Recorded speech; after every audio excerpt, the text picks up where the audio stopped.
I, 32 female, met my sister-in-law Mary, 32 female, in uni. We were assigned flatmates who really enjoyed cooking and baking together and became best friends. She actually introduced me to her brother John, 35, whom I dated and eventually married 8 years ago. We have 2 kids, a toddler and a kindergartner. Mary was thrilled for us. She had a close relationship with John and remained best friends with me. John is very intelligent and a bit competitive in nature, so he naturally went into an intense career field. Unfortunately, he turned to alcohol to cope with his intense job. He started seeing a therapist who helped him identify his triggers. He drank less, and then he quit therapy, thinking he was fixed.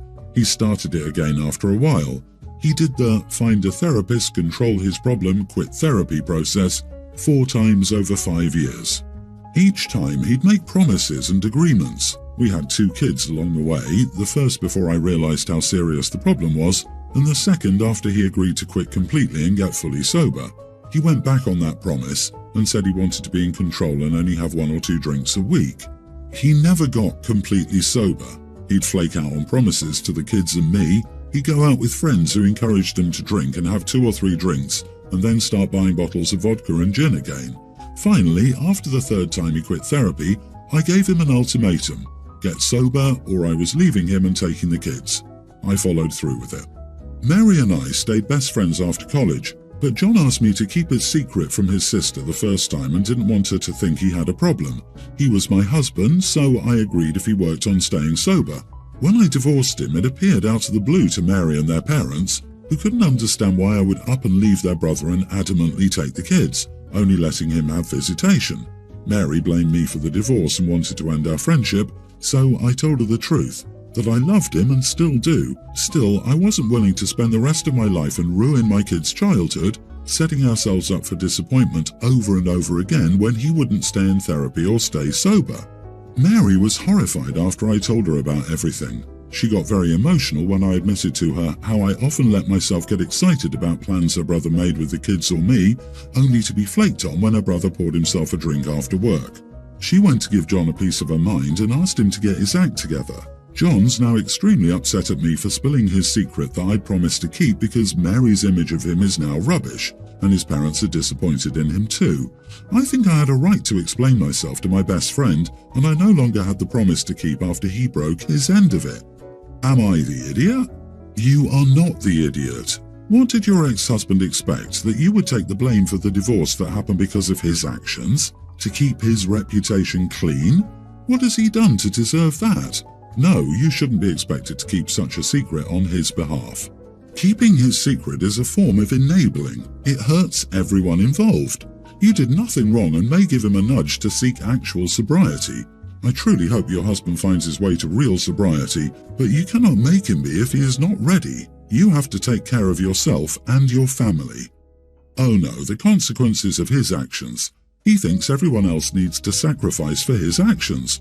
Truth is truth. No, he does not get to manipulate and shame you after years of broken promises. You did not deserve to lose a friend over the consequences your ex-husband chose. He's upset he was caught. Of course, Mary's opinion of him is rubbish. His behavior is rubbish. I hope he cleans up someday. Until then, best of luck to you and the kids. Was his drinking actually detrimental to your family dynamic in a significant way, or did you just not like the fact that he drank to begin with? I know a lot of people who have a drink after a stressful day of work, and I also know a lot of people who can handle their stuff and don't immediately turn into vile monsters when they have a few. If you're the one with this issue and his behavior was otherwise fine besides having a drink after work, you are the idiot. You should have been more supportive of your husband. I'm a 21-year-old female who recently welcomed my own child into the world, and I've been pretty emotional since. My mother always encouraged me to express myself and be independent and got me into things like art and swimming. We were super close. My dad wasn't amazing towards my mother.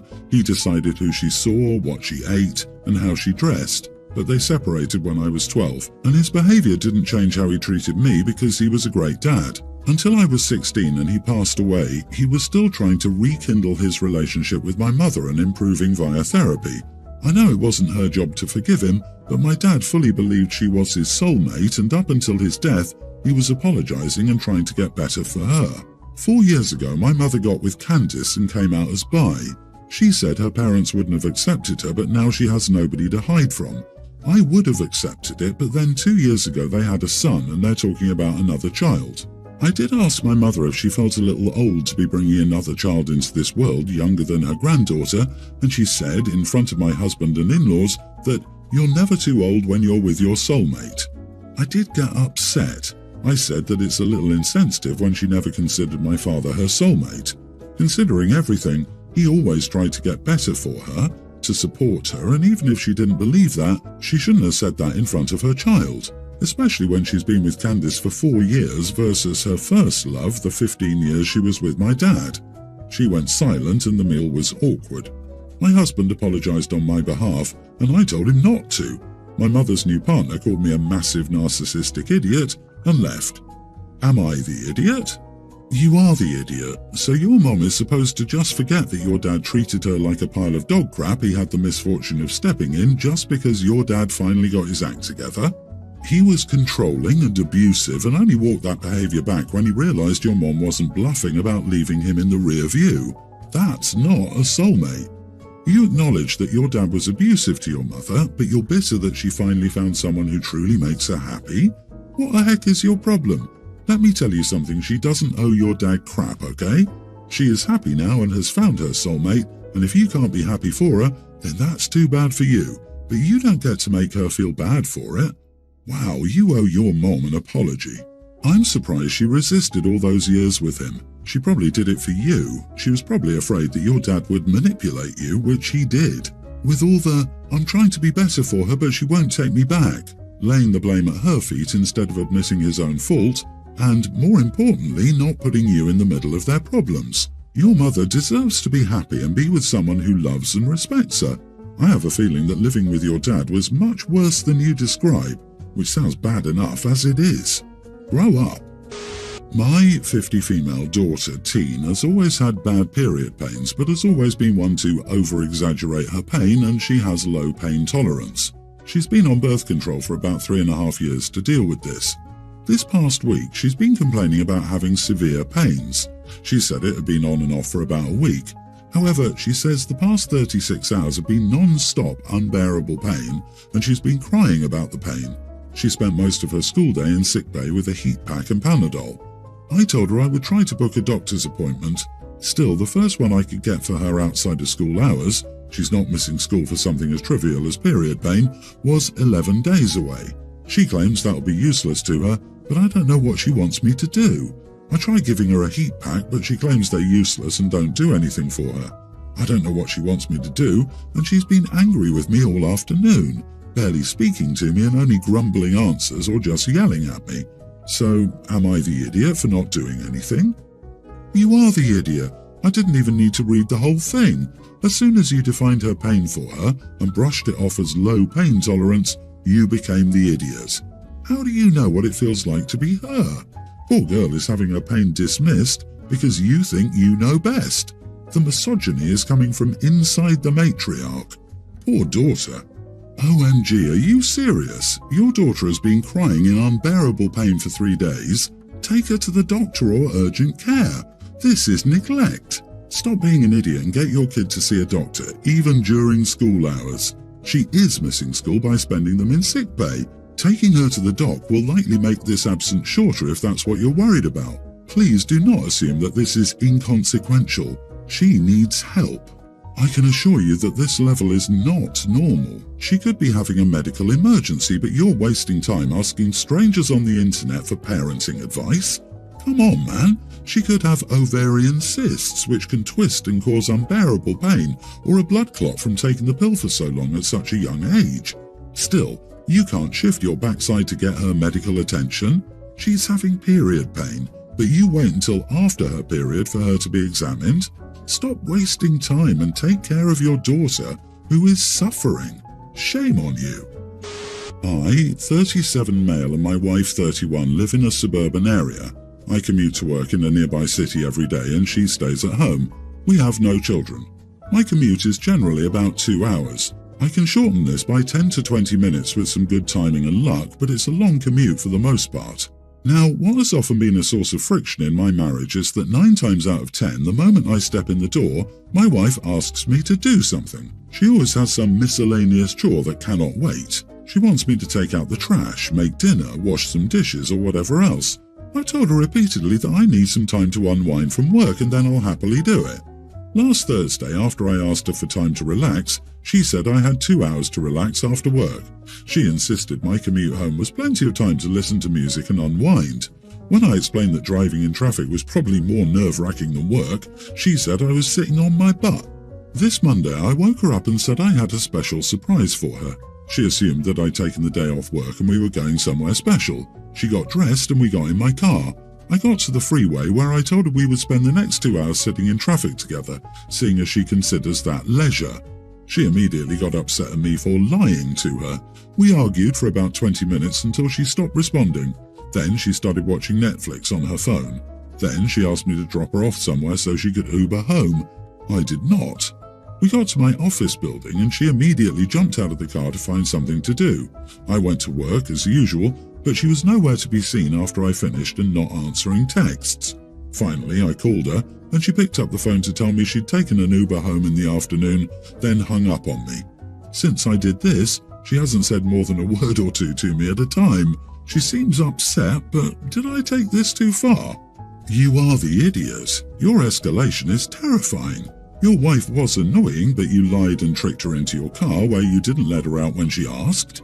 That's horrible, and her wrongdoings were immediately outweighed by your need to be right when you did that. If she was my friend and she told me this story, I would beg her to leave you. Everyone's the idiot here. So almost every day you arrive, an urgent chore needs to be done, yet you wrote that your wife stays at home. So does she work from home, or what is she doing all day that she can't do the chores herself? Even so, what did you expect when you basically lied to her and refused to let her leave the car? Did you think she was going to wait in the car till you were done with your work after that? What even made you think this was the best way to solve this? You should talk about what you expect from each other in this relationship. Taking out trash should be fine, but having to make dinner right away is excessive.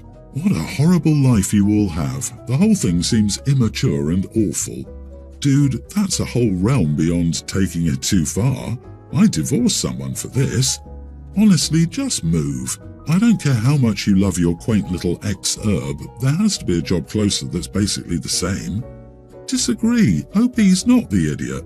When I explained that driving in traffic was probably more nerve-wracking than work, she said I was just sitting on my butt. I've never read a comment that was so disconnected from reality.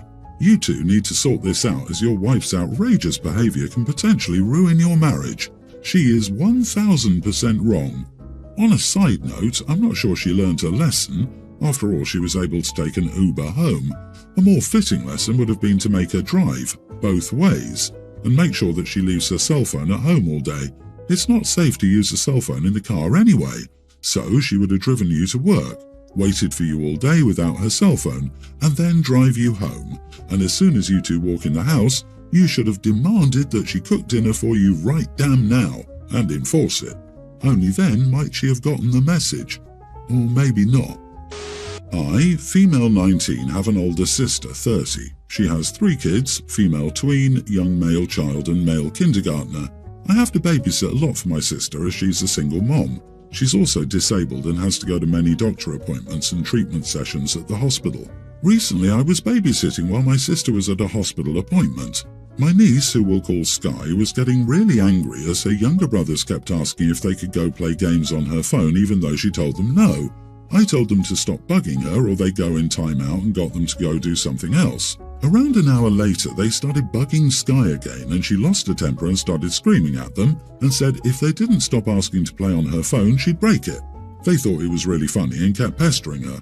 I tried to calm Sky down, but she threw the phone out of the window while we were on the 2nd floor of the house. The phone was broken. I explained what had happened when my sister got home. She's now upset with me and said I should have stopped Sky from breaking the phone. She's now asking that I pay to replace the phone as it was expensive and thinks I could have prevented it from getting broken but didn't. I think my sister is being unfair and I shouldn't have to pay to replace the phone. Not the idiot. If she's old enough to have a cell phone, she's old enough to have consequences for intentionally breaking it. You tried to calm her and she didn't listen. It's not your fault. As a parent, if my kids were in that situation and one deliberately broke their phone, it would clearly be the child's fault, not yours. You did a good job trying to de-escalate the situation.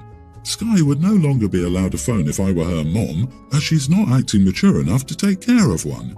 I do wonder if it was at all helpful to try to calm her when OP could have tried to get the boys to stop. The kid acted irrationally because she was cornered. OP sat back and let it play out. I still say they're not responsible for paying for a new one, but damn, why were those kids never actually put in time out? Why was that an empty threat? Agree. OP's the idiot. I want to make sure I understand something.